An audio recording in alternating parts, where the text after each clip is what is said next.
Welcome back to the Warframe Beginner's Guide to the Galaxy. Today we are going to be finishing another junction, working on accessing an additional junction after that, and we're going to talk a little bit about when you stop being a beginner in Warframe, because somebody actually asked this in the comments of a recent video, and it's actually a really interesting subject, right? Because right now, I would say if you're following these guides, you have a reasonable understanding of the flow of unlocking stuff on the star map, right?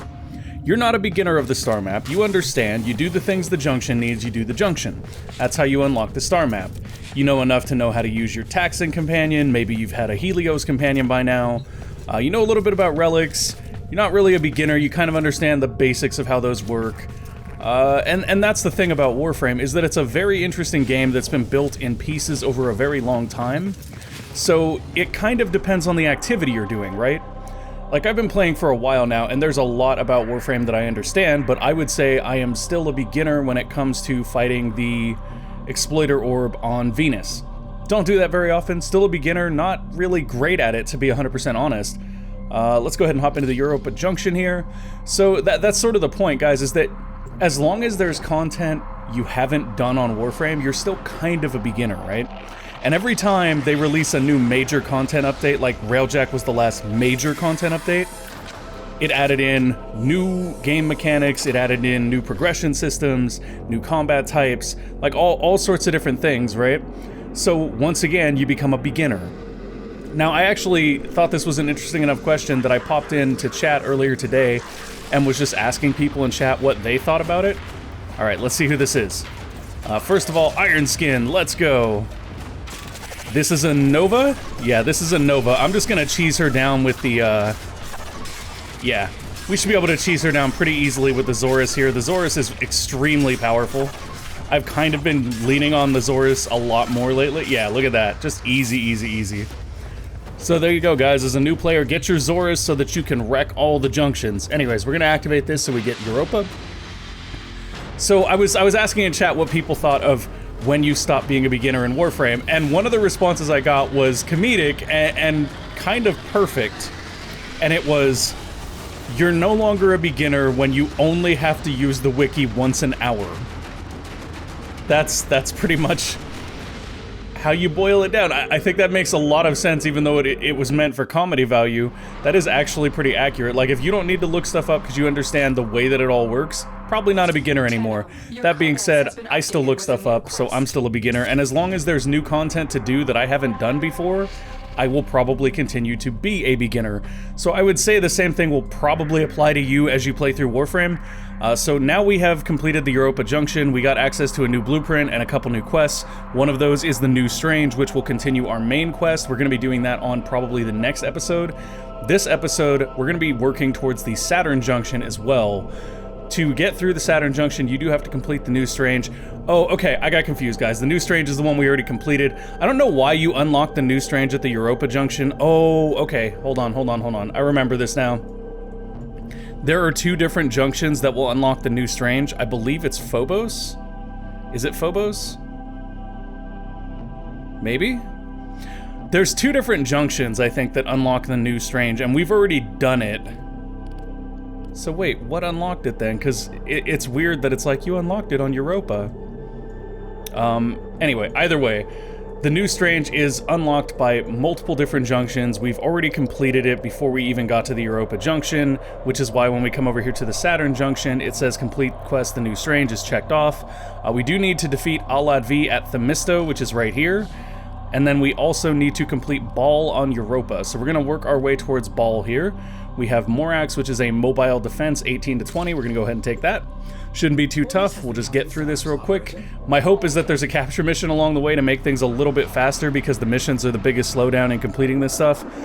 That being said, guys, back to what we were talking about as far as being a beginner. Like, I have a Railjack that's okay, but I'm still not sure how, like, the Veil Proxima stuff works, which is the higher end Railjack content. Like, there's tons of content that I've basically made trivial on my main account, right? Like, I can go kill the first Eidolon in Cetus at night, which may be something none of you even understand yet, but I can do that in like 5 minutes, 4 minutes.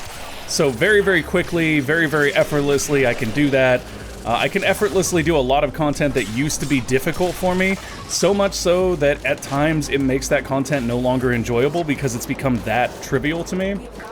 But at the same time, there is also content that I haven't really done enough to be able to do that. And Warframe is really weird for that because what essentially happens is you'll find a new activity, right? And that new activity can be whatever. It can be, oh, we're gonna go do Orokin Vault runs. If you don't know what those are yet, you'll find out soon. As soon as we can unlock them on this account, I'll be going through them because they're very useful for getting corrupted mods, which are mods that boost a certain stat that's harder to boost based on the mods available while reducing another stat. So very, very powerful because they let you stack bonuses on one particular status, or state rather. Stat rather. Wow, English is hard, guys. Anyways, so when I first started doing those, they were, you know, they were a little bit more difficult too, but now it's really easy. Like when I first started farming relics, didn't really understand the best way to do it. It wasn't very easy. Now I've got it on lock and it's not very hard. So essentially, Warframe has this interesting gameplay loop where you find a new thing and it's challenging, because it's supposed to be challenging. But then what ends up happening is once it's challenging, you're like, man, this is tough. I gotta find a way to make this more efficient, easier. And what you do is you work towards that goal by collecting new frames, you collect new weapons, you collect new mods. You basically work your way towards that goal of this thing that's really hard for me shouldn't be hard for me. And then once you make it not hard for you, it's kind of not enjoyable, and you move on to the next thing. And that's really what it comes down to. Like, think about it this way, guys. When we started this series and we started grinding affinity with Rhino, it was not the easiest thing, right? We weren't getting very much affinity from doing regular missions. We were trying to find a really efficient affinity grind, but we couldn't get one. Then we unlocked Sanctuary Onslaught. And the episode after we unlocked Sanctuary Onslaught, Rhino was capped out, the Heck was capped out, pretty much everything we had was capped out. And the reason for that is because we found a more efficient, more trivializing method to do the thing that was already difficult for us. So another great example is resources, right? So early game, you're like, man, I'm really, really having trouble finding these neural things, or, you know, something of that, or Oxium is another great example. But when you reach late game, just by running missions, you'll gather so many of those resources that they don't seem rare anymore. They just seem really, really common. And there'll be different stuff that does seem rare, like Tellurium is still rare for me on my main, but the reality is that outside of Tellurium, nothing else really feels that rare. Which means that, like, I take all that other stuff for granted. Oh, okay, I know what's happening here. God, I hate that it does that with the controls. Just let my middle mouse button do the heavy throw. That's all I want. This is another reason why I keep using the Zorus, guys. This is just ridiculous, since most of the game is like these swarm mode mechanics where you're fighting against multiple enemies. Being able to throw and explode this for ridiculous damage helps a lot in bringing those waves of enemies down. Yeah, look at that. Dead. There's still a guy there, but I'm not really worried about him. It's mainly a problem because of his shield here. Okay, shield's gone. Now we swap to this. Huck, dead. Huck, dead. Like, that's all it is. You just chuck it and they die. The Zorus is extremely powerful, which is funny because before this, all of the ring weapons I'd gotten weren't very good. But the Zorus is awesome. Just tears things up because of that explosive. And I think the explosion on it also has either electrical or magnetic damage, which is super good because it shreds shields. And generally, I don't build around shields as much as I build around health and armor. Because armor is more commonly the problem when you get to higher end content. Like, enemies typically have a lot of armor, the shields aren't so much of an issue. Especially considering that there's a lot of, like, Warframe abilities and stuff that will shear off shields easily. And there's also a couple of different status effects you can apply late game that will basically ignore shields to some degree. So yeah, it's very nice to have the Zorus here, which is a great shield peeler. In fact, I'll probably end up using this a lot on my main account from now on just to deal with shielded enemies, and then have everything else focused on armor. Because that's kind of the way I prefer to play anyway. Yeah, those shields are a pain, though. Let's get those down. Wow, this is the worst gun for bringing the shields down, too. Because with the nullifier shields here, you can either kill the drones that are creating them, or you can just do enough damage to burn through... Wow, we're not getting through those at all. Okay. Let's wait for them to come to us, because they're in the water, it's more of a pain. Let's let them come to us, and then just get them. Like that. Hello, friends. I'm gonna kill you because you're shielding. The rest of your little friends can just die like that. Okay, cool. Now I've got the hang of the key switch for when you have a single-handed weapon equipped versus a double-handed weapon equipped and then are trying to melee. I really dislike that, by the way. Like, whoever thought that it was a good idea to change the keys and how they focus like that, or how they function like that, is not thinking very well. Like, that's confusing. And I've played this for a long time, too, so it's not like I'm new. Okay, cool, we're done. We're done. Let's get out of here. I probably should just bring Volt for these, because he's faster. Like, we should just bring Volt so we can burn through these a little bit quicker. Anyways, so back to what I was saying, like, Warframe is the constant, continuing cycle of trivializing content. At least that's what it feels like. Like, a great example is once you complete the War Within, you'll gain access to a type of activity called a sortie. Now, the way that sorties work is you do 3 very high-level missions. They're like 60, 80, 100 level missions. And at the end, you get a really cool reward that, you know, might be super valuable to sell to other players, depending on what you get. In all honesty, a friend of mine and I have begun referring to the sortie as the daily disappointment, because 9 times out of 10, we get Endo.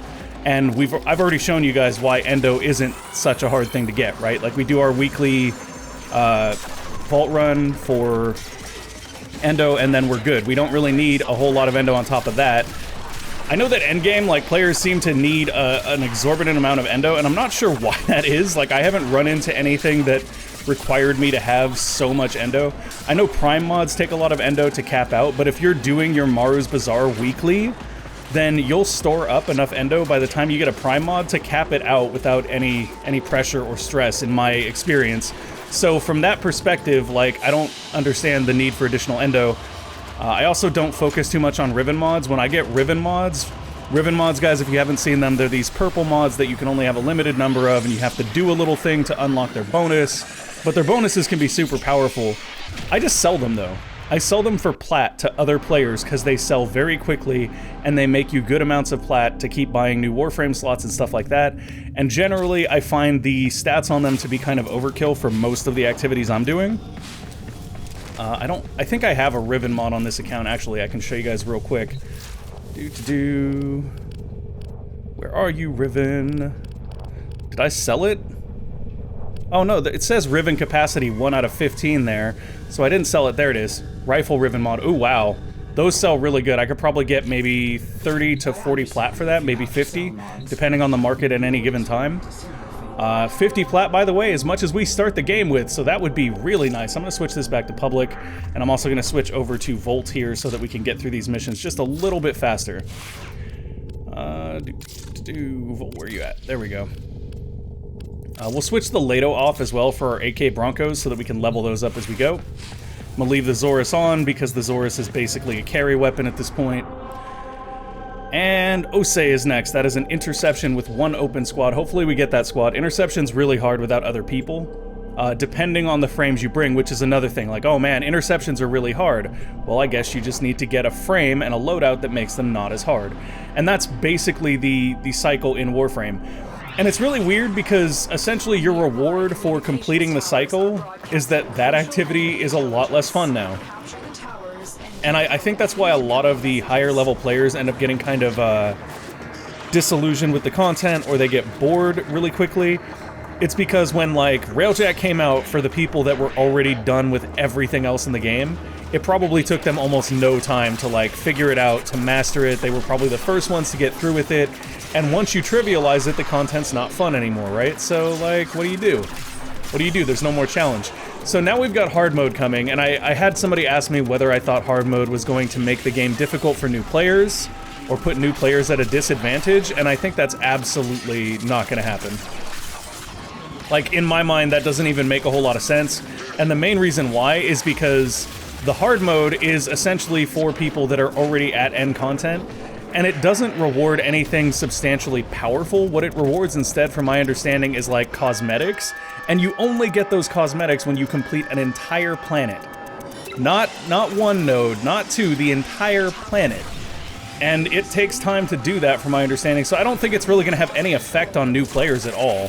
Like, it shouldn't do anything to new players. It's not going to devalue anything on the market. Like, that would be my main concern. If they had done something like, if you do hard mode, then you get more ratted relics quickly, which is what some people wanted, and I'm still not 100% against. I think they could do it, but there's, you know, definitely a balancing factor to that.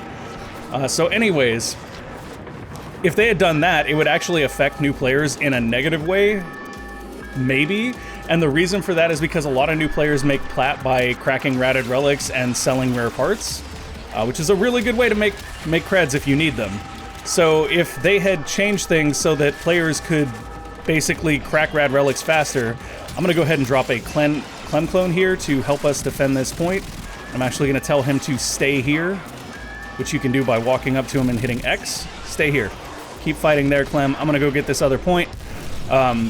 So anyways, if they had done something like that where it essentially flooded the market with more rare relic parts, that would actually affect new players. They didn't do that though, so it's not gonna be really that big of an impact on new players at all. What's more interesting is I wonder when we'll see new players try to make the jump from regular mode to the Steel Path.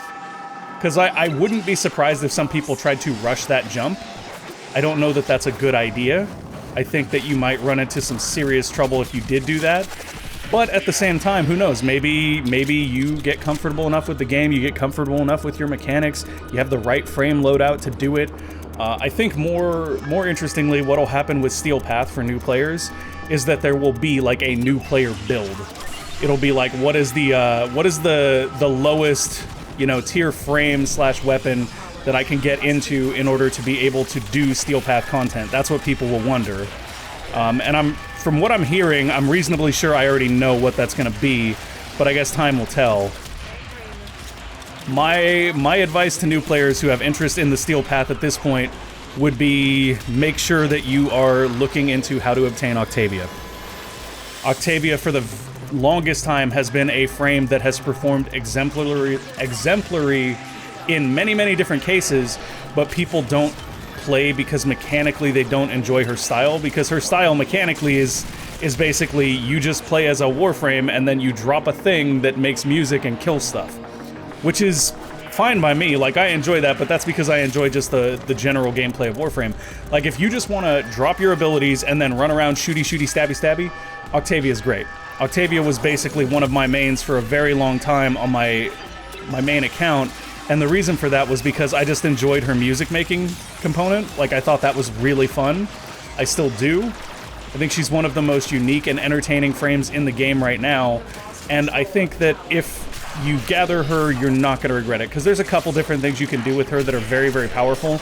And when we unlock the ability to farm her on the new player account, I'll probably do that, primarily just because I want to show you guys the kinds of things she can do that are very useful for a new player. For example, quite often if you're trying to farm certain relics, you'll end up doing a defense mission on Jupiter called Io. Now, for a lot of different frames and stuff, that mission isn't difficult. I mean, for all frames, that mission isn't really difficult if you have the right build. You just kind of defend the point, it's whatever. The difference is that with Octavia, if you're like sitting here doing homework, or you're, you know, talking to a friend, or you're not wanting to focus 100%, but you just kind of need to do these defense missions, with Octavia, you can pretty much do the mission blindfolded. And that's mainly because she can drop her mallet and you can increase its rage and damage. So what ends up happening is as soon as the enemies come near this defense point you're trying to protect, they just get wrecked by the mallet. And you can, you know, be looking at another window, you could be talking to your friend, you can be doing your homework and just glancing up and running around to make sure you gather energy so that you can keep casting mallet. But you can kind of like not give 100% attention and do your grindy stuff with Octavia really easily. That's not why I love her, though. I love her because of the music, guys. The music is the best part. Like, Octavia... So, let me tell you a little bit about how I spend plat on the game. With my platinum, the only thing I will ever buy is... I will buy frame slots, and I will buy weapon slots. And that's it. I don't buy anything else with platinum. Actually, I take that back. On occasion, I have bought Forma bundles, but that was usually because I was trying to build out the clan or something, and you can only actually manufacture one Forma per day, like through your foundry. So basically, I would do that to boost the amount of Forma available so that I could more easily finish out the clan house. Otherwise, just Warframe slots, just weapon slots. Now, I don't buy cosmetics in general, but with Octavia, because she has all these different instruments you can buy, I almost spent like 150 plat just buying instruments for her so that I could play Rise Against music when I was doing missions, because I'm a spaz like that. Anyways, shout out if y'all love Rise Against, because I do. So it's one of those things where, like, I don't know, man. Warframe is such a different and more interesting game because of the way that it all flows. Oh boy, hijack. That's gonna be interesting. So this will be our first hijack mission. This will be something you probably haven't seen before. I'm gonna actually bring Rhino for this because it makes more sense. I will show you guys why in just a moment. Hijack missions are different because you have a point that you have to guide through the level, but the point is powered by your shields. Which means, actually, now that I think about it, that means we should really make sure we have a good shield mod on. I'm sure we do, based on our limited availability of mods, but yeah. Okay, we've got a level 11 redirection, or rank 11 redirection, so that's probably fine. I mean, honestly, let me see. We'll up it. We have the money, we have the capacity. Oh, speaking of having the money, before we do that, we're gonna build our next frame, guys. Ready for this? It's time for the super nuker that is Vauban.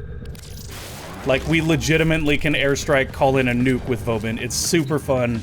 I'm actually looking forward to showing you guys how he works, because he's a blast. Oh, I forgot that I also wanted to upgrade that mod. Let's do that real quick. Anyways, so, like, I don't know. You're kind of always a new player at Warframe. You're kind of always you're always in a position to learn something new, or to acquire something new, or to make an activity more efficient. Don't have enough to do that.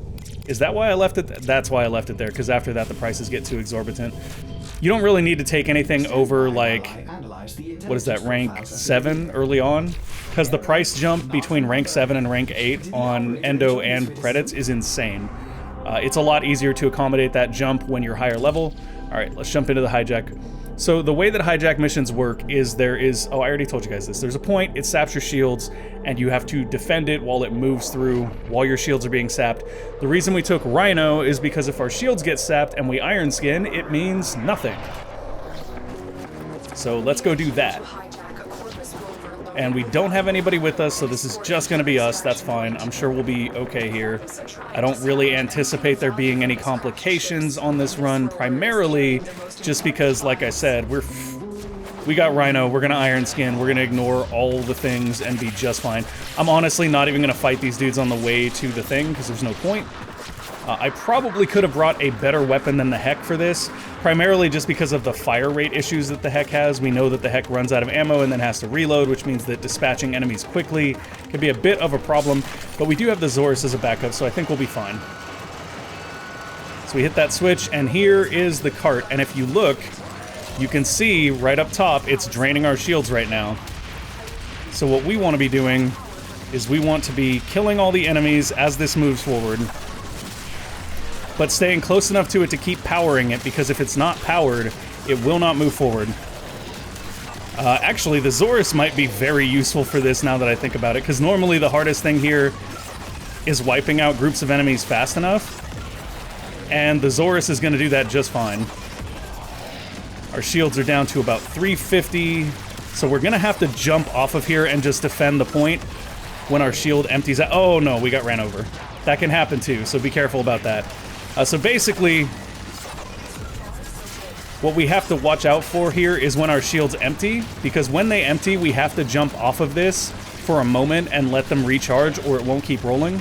You can see in the top left corner, there's actually a Corpus Rover health, and we need to ensure that that health does not drop to 0. That health also drops steadily over time, so if you take too long to recharge your shields, then you'll run into an issue where the Rover will just take too much damage, and you can't actually make it to the end. I don't think we're going to have that problem here. On some of the later planets, it's a little bit more difficult.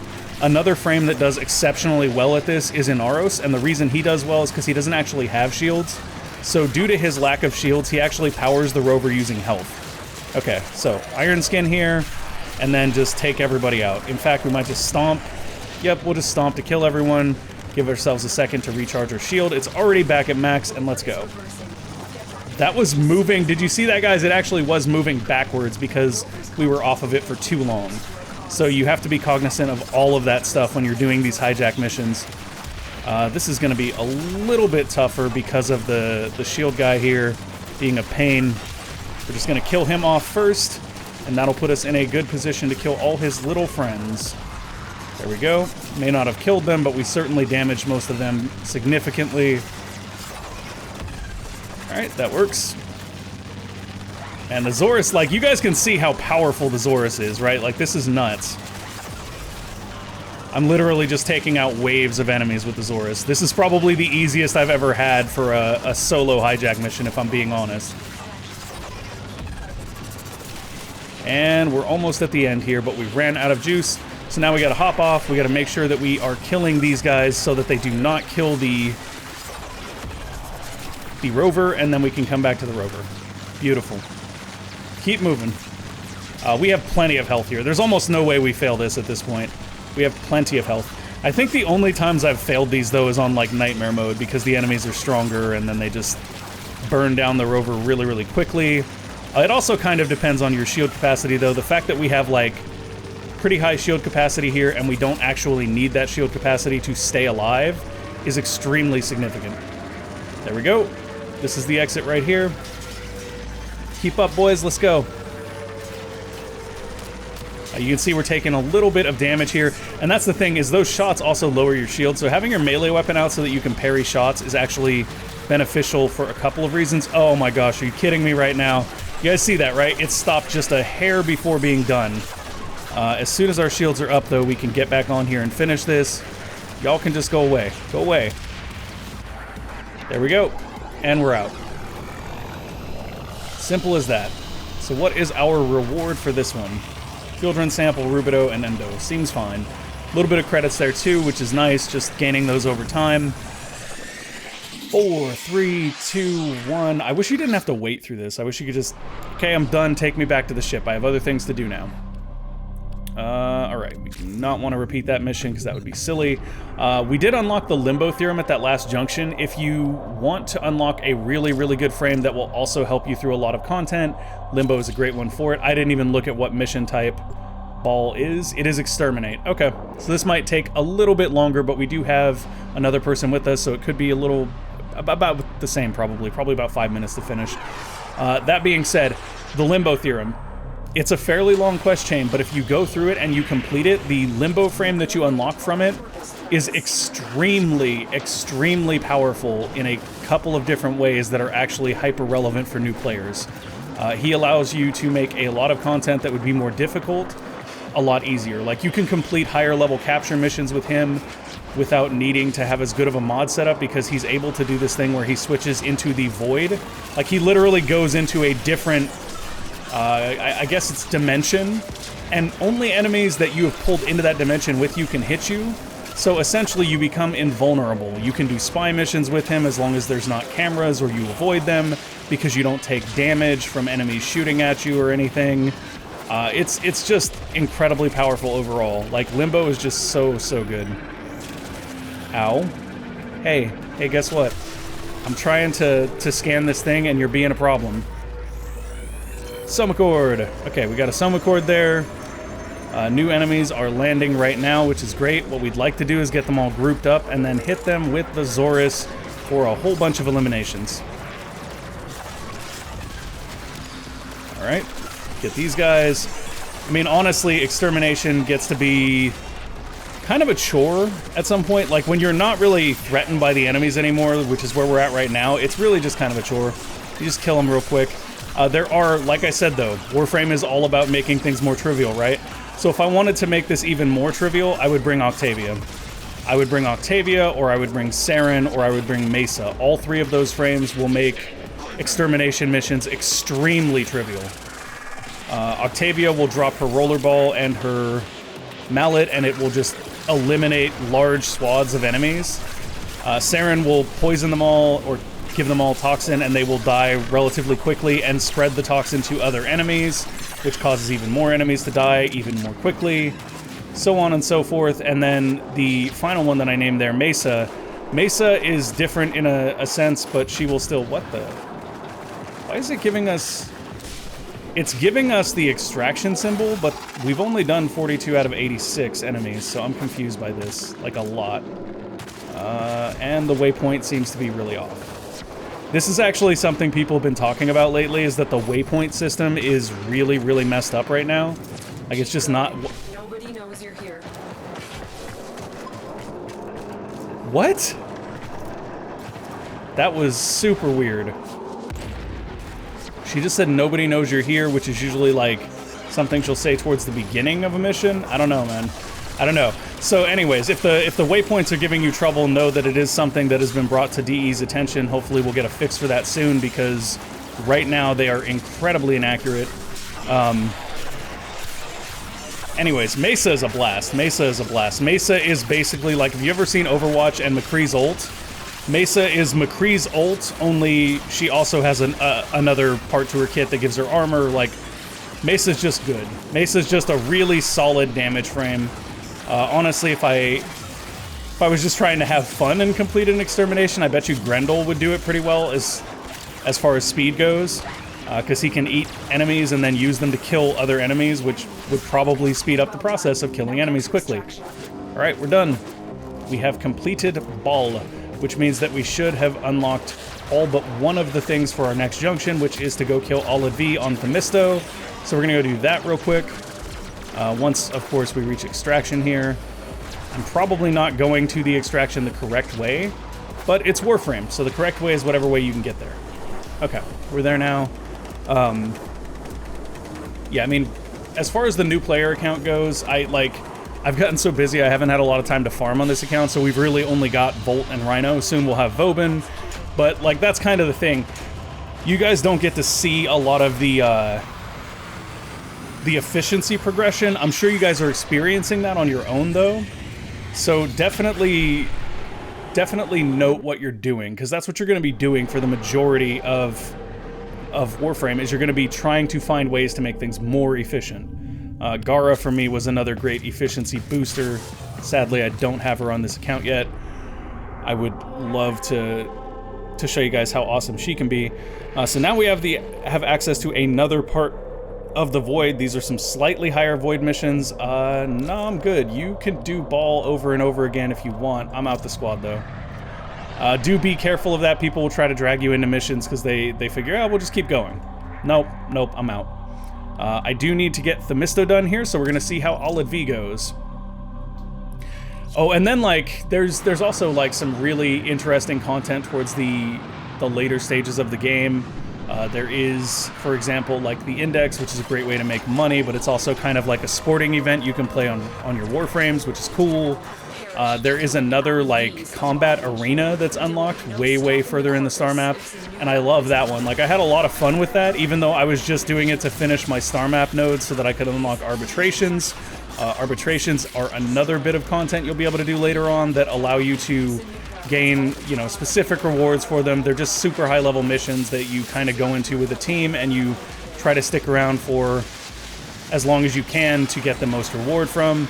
That being said though, like when I did arbitrations, it was more challenging, but it wasn't more challenging in like an excessive, well, I don't know. So it's hard, right? Because it was more challenging and kind of more fun, but it was also just really grindy.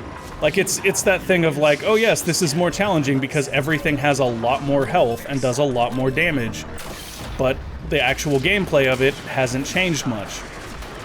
I'm much more in favor of like new gameplay mechanics than I am of that. Like, once you unlock Lua, you'll start to encounter new enemies of a different type that I'm not going to spoil for you guys, at least until we get there on the guide series. And those enemies add a new level of difficulty to the game because of their functionality, so it is actually a functional increase. Oh, somebody's already at Olid. Okay. So, we're doing this with a friend, or with a couple friends. Wow, look at that! That's Olid, guys. That's Olid.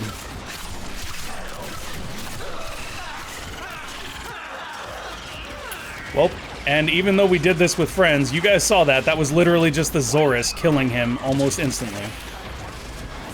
And that just comes down to us having a good mod setup on the Zorus.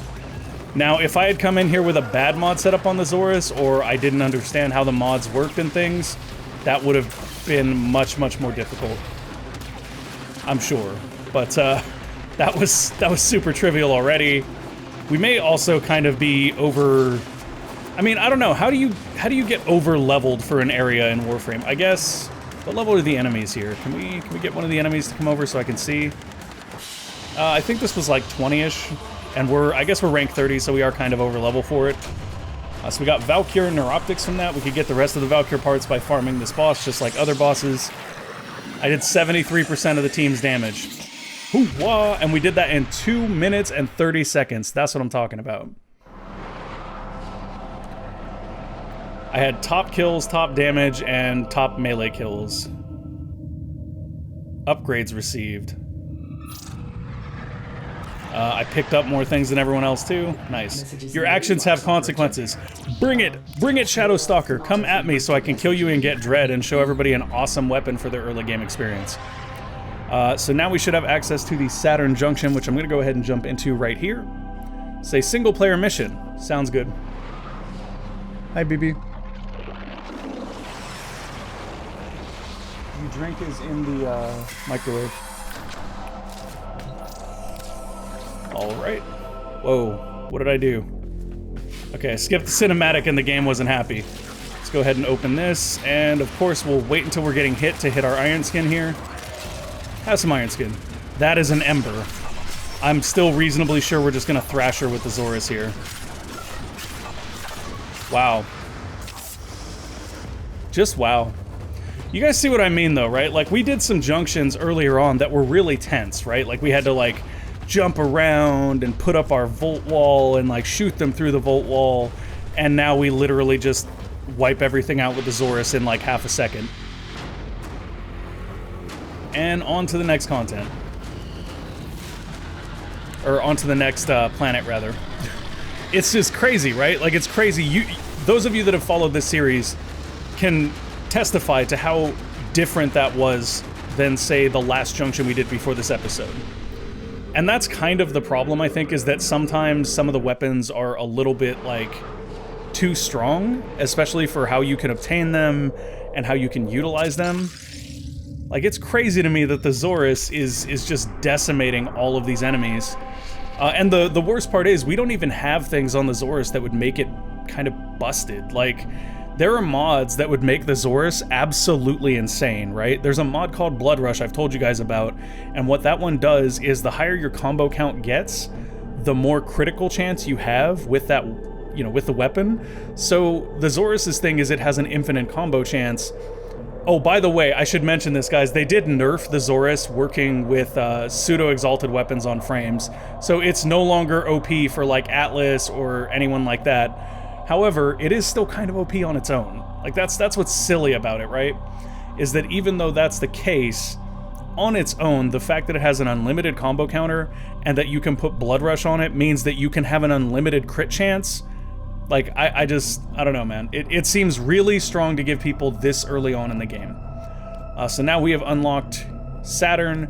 Saturn is another Grineer planet. The next junction will be the Uranus junction, which will require us to have defeated Sargus Ruk on Saturn, open 3 Meso relics, craft a weapon requiring mastery rank 1 or higher, which we've obviously already done, and craft an Orokin Derelict key from the market.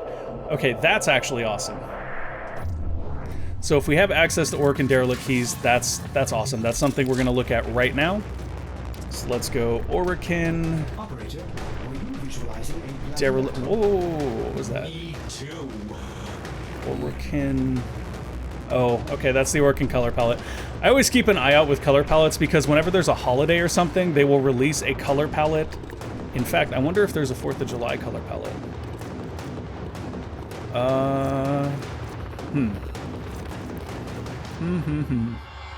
That is a good question. Wow, the Stropha is MR10? That's nuts. The Zorus is available super early in the game, but the Stropha is MR10. Talk about a split on that content. Let's see. So what I wanted to look at here was colors. So it's definitely not showing up here if there is a 4th of July one. I'm assuming that there isn't because that's more of a national holiday than like a, well, I mean, I don't know. Because like St. Paddy's Day had a color palette. Let's see if we can find it in here somewhere. Featured, not popular. I don't care about popular. Animation sets, equipment, color palettes. There we go. Let's just look at color palettes and make sure there isn't one here. Yeah, it doesn't look like there's a 1 credit one. So anyways, keep an eye out for the 1 credit color palettes. A lot of the palettes that I use on my main account are just those. So what we were here for originally was the Orokin Derelict stuff. So Orokin Derelict. Oh, that's beautiful, guys. That's so good. So what we're going to do is we're going to go ahead and grab...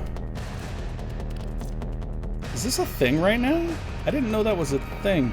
Oh, okay, is that the regular assassinate? No, that's the emissary assassinate. I've never actually done that. I didn't know that was a thing, but I guess I'll take a look at that, because if I'm not mistaken, this is how you get a really, really good mod. But I'm not going to go for that right now, because that'll probably be a little bit rough on us. Orokin Derelict Capture is probably the best one to start out with as a lower level player. So we'll go ahead and grab that one, and then the other one I want to grab, because it is important if you want to get Octavia, is the Orokin Derelict Defense. I'm reasonably sure, but not 100% sure, that Octavia's... actually, you know what? I think we can check in the codex, maybe? Let's see. Universe. Warframes. Show me Octavia. One of her parts comes from the Orokin Derelict. I'm just not sure which part. Yeah, so that's not it. That's not going to show it to us. I believe it's survival, and I think it's from making it 20 minutes into survival is how you have a chance to get it. So that's why we actually got that one. Keep that in mind if you are interested in obtaining Octavia. That is going to be one of the most difficult pieces to get as a new player. So maybe put a group together and do it. We're just going to go ahead and build the Orokin Derelict Capture key right now, and then I'll show you guys the Orokin Derelict. There are some other cool things we can do with the Orokin Derelict that require keys that we can get and build from a clan. And I'll talk about those as we go through the Orokin Derelict. Maybe we'll even get lucky and find one of the doors. Those keys are a very interesting thing because you have to be careful with them. I actually, like, caused some significant problems for myself and a friend because I put one of those keys on and forgot to take it off. And the way the keys work for the Corrupted mod runs on the Orokin Derelict is that they provide a negative status effect, so they'll lower your shields, they'll lower your health, they'll slow your movement, and they'll lower your damage. That's the 4 different keys. And I had like 2 of them on, and we were doing Eidolons. And I was like, man, I can't figure out why, like, my damage is so low this run. I don't know what's going on. It's what happens when you bring the dragon key that lowers your damage. So basically, when you get done with vault runs, you have to remember to take those off your gear wheel, or you're going to suffer for it. Alright, got the capture key, let's do it. We don't need anyone else for this, we'll be fine. That's the reason I chose a capture mission, so we can be, like, in and out very, very quickly. Do we not have access to the Orokin Derelict? Where? Oh yeah, it's over here. Okay. Derelict, let's go capture. Dun, dun, dun. I didn't even look at the level there. I probably should have. These guys are probably going to be way, way too strong for us.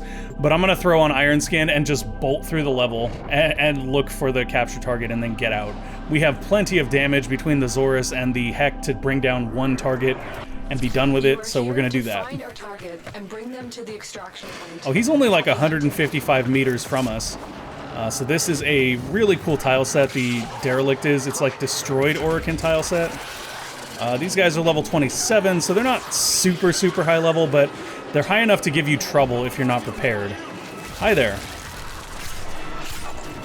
And you'll notice that this resembles very closely the Void tile set.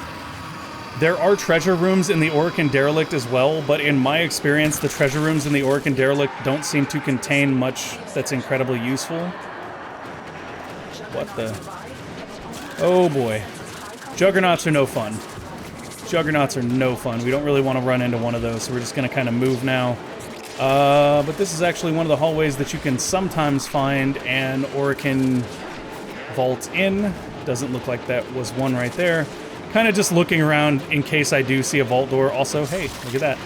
Nanospores are a nice grab right here. Let's keep going. I'm not breaking a lot of containers here, you'll notice, and that's just because I'm trying to move through. Like, I don't really want to fight with a bunch of these dudes. I have a specific goal in mind. This is where it can get kind of cumbersome. Stuff like this can make the waypoint system even more confusing on the Orc and Derelicts, so keep that in mind. The Orc and Derelict is also a great point or great place for you to be able to scan Kavats if you're trying to get yourself a cat. I recommend it highly because there are some very powerful Kavats that will help you out as a new player if you can get one. For example, the Smita Kavat that will grant you a... Well, it won't guarantee you a buff, but it will potentially grant you a buff that gives you, like, double the drop rate on stuff, which is really, really good. That helps you gather resources and things very, very quickly. I'm just kind of bouncing around and exploring a little bit here because I was hoping that I might get lucky and find one of the corrupted vaults for you guys so I could kind of show you what they look like. It really is just a matter of finding them when you come in for vault runs. Like, you basically what a vault run is 4 different people will each come in and they'll all bring a separate key, so that way not everybody has every status effect or something. You all kind of choose one status effect, and usually what people will do is they'll take a frame that does well with that status effect, right? So, like, if I take the key that's going to reduce my shields to 0, I might come in with an Inaros or with a Rhino because that won't affect me very much.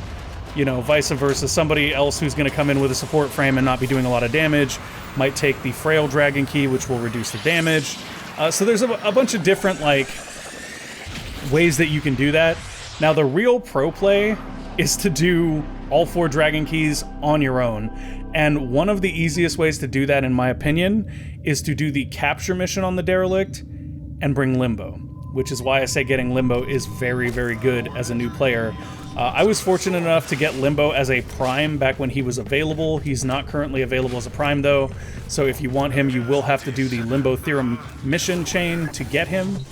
And now, if we go check on Saturn, that should be complete.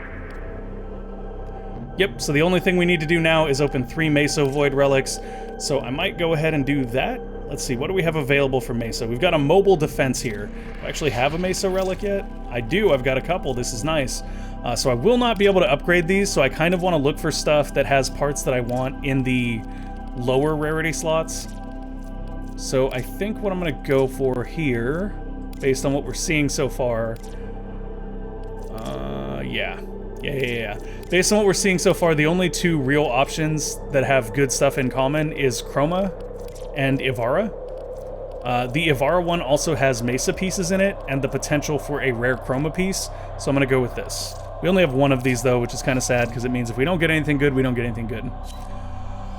Okay, here we go. 4 more people, and maybe we'll get lucky and somebody else will bring in, like, a ratted relic that we can use to get all the things that we want. Only time will tell, right?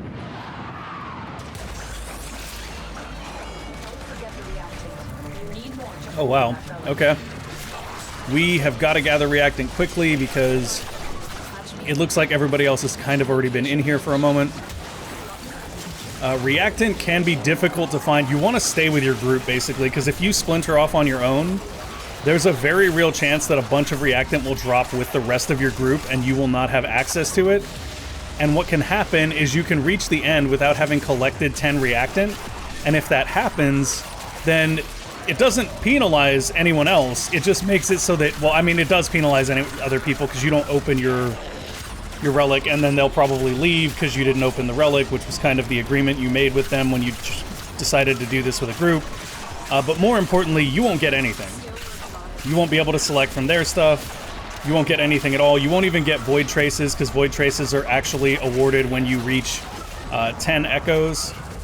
So there's really nothing to it. You don't want to be the one that doesn't get all their reactant. And that can happen, especially with, like, really fast, high-level groups. That can happen a lot. I can't count the number of times that a friend, my friend Balt and I have been running relics and been like, oh man, this mission is about to end and we've got like 9 reactant. I gotta find one more, and we just buzz around the map looking for it. So right now we're at 7. Like, you'll notice I'm hardly even focusing on the actual objective. And that's not because I don't care. It's just because with 4 of us, there's absolutely no way we don't complete it. Cool, I got my reactant. I'm good now. So now that we have our 10 reactant, what we're going to do is we're just going to focus on the objective. Like, making sure to get that reactant is key. You do not want to miss out on being able to actually open your relic, because once again, it's not fair to everybody else in the group, but it's also just not helping you any. I don't know. I take that kind of seriously. Like, I don't like to be the guy that let the group down, if you know what I mean. Like, that's a personal thing. Some people don't care. Fully understand that. If you don't care, you don't care. I do think that there's something to be said for, like, reputation in the Warframe community. Although there are so many people that play the game that, like, you could be a jerk and not care about other people's experience, and you probably wouldn't experience the repercussions for a little bit. But I always use the mentality that people are like three degrees of separation from each other. So, like, if you don't, treat people right, it's just gonna not work out for you well in the long run. Wow, what the? There we go, that's what I was expecting. Uh-oh, shielded enemies incoming. Iron Skin is up, but we're taking a ton of damage here. Wow. Okay. Yeah, this is crazy. Area completed, move on. Right on. Somebody grab that thing and let's go. Oh, we got a coin carrier, guys. Let's go beat him down and get a coin that we can't really use effectively anyway. I wonder if his health scales when there's more people. It has to, right? Because they made him, like, super tough to kill. Unless you're using the Zorus, in which case he just melts like butter. There's our coin. Seems good. Seems very good. Okay, that was an Exemplar Granum, so that was a higher tier one. Okay, let's get to that terminal. Does it feel like... That's weird. The way that that hand statue was located looked just like last time. I feel like we just went in a big loop. I really think we just went in a big loop. Oh, look at that Kubro. Get him, Kubro dog. We should work on the Kubro quest at some point here too, so I can show you guys how the mammal companions work versus the mechanical ones. Wow, these guys are actually tough. They're not dying so easily. Let's see. Where are you guys at? Bam! Oh, we got a teammate down. I got this, guys. There we go. Res them up. Res them up. Even that, like, okay, so think about it this way, right, guys? When somebody goes down on your squad and you have to res them, it puts you in danger, right? And that's the balancing factor. Like, you have to try to balance resing them up with going down yourself.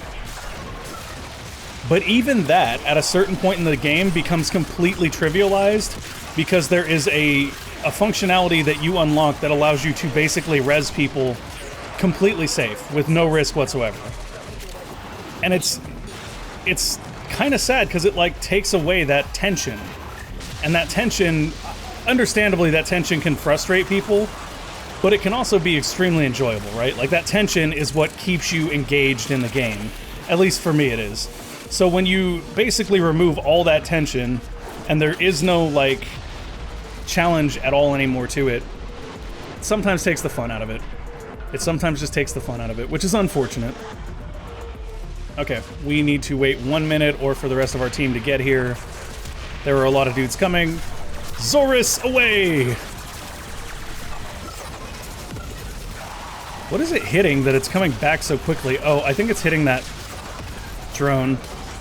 Yeah, you actually want to aim the Zorus not at things so that you can get the AoE thing, because that's better than hitting targets, in my opinion. Okay, I think we have enough players here. Let's go, guys. Come on. Guess we're still waiting for our 4th player. Oh, I just threw that straight into the ceiling. That was a little too off target. I love that that takes the drones down, makes them fall down so you can hit them. Drones are kind of a pain because they, like, normally they're a little bit too high to hit with your melee, but if you hit them with a slam attack, it'll actually cause them to fall on the ground and then you can hit them. Okay. So we didn't get what we wanted here. We could go for a Forma. That's actually not a bad pick. We could go for the Akjagaras or the Paris Prime String. Probably go for the Akjagaras here. Not going to go for the Forma because we don't really have any interest in formaing anything right at the moment. and the Akjagaras are maybe something we could build in the future.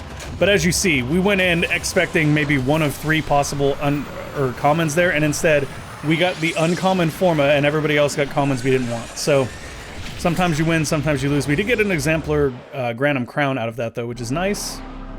All right. Seems good. So I think I'm going to call it right there, guys. I'll finish the rest of the Mesa things off stream, and that way we'll be set up to do our next junction as soon as I unlock all the nodes to it. I'll probably run the nodes to it off stream as well. Thank you. I'm aware that everybody in the squad has now left. And next episode we'll actually have Vauban to take out, so I can show you guys him too. So that's going to be it for this one, folks. Thank you guys for watching. I hope you enjoyed the show. If you did, make sure to go ahead and give us a like or subscribe to the channel, and we will see you next time. Bye!